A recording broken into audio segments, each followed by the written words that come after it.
Hello everyone! Welcome back to our channel! Today, we have a fun and easy English lesson for you. In this video, Laura will share her evening routine step by step. She speaks slowly and clearly so you can listen and learn. Are you ready? Let's start. Hello, my name is Laura. In the evening, I start my routine at 6 p.m. First, I finish my homework. Then I clean my room. After that, I have dinner with my family. We talk and laugh together. Next, I take a shower.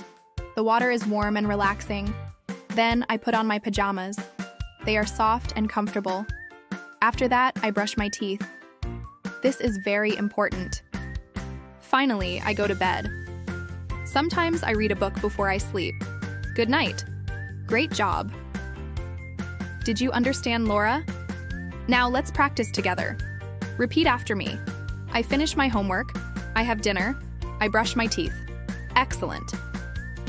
Quick questions. What does Laura do first? When does she go to bed? Try to answer in the comments. Thank you for watching. Don't forget to like, subscribe, and practice every day. See you in the next video. Bye-bye.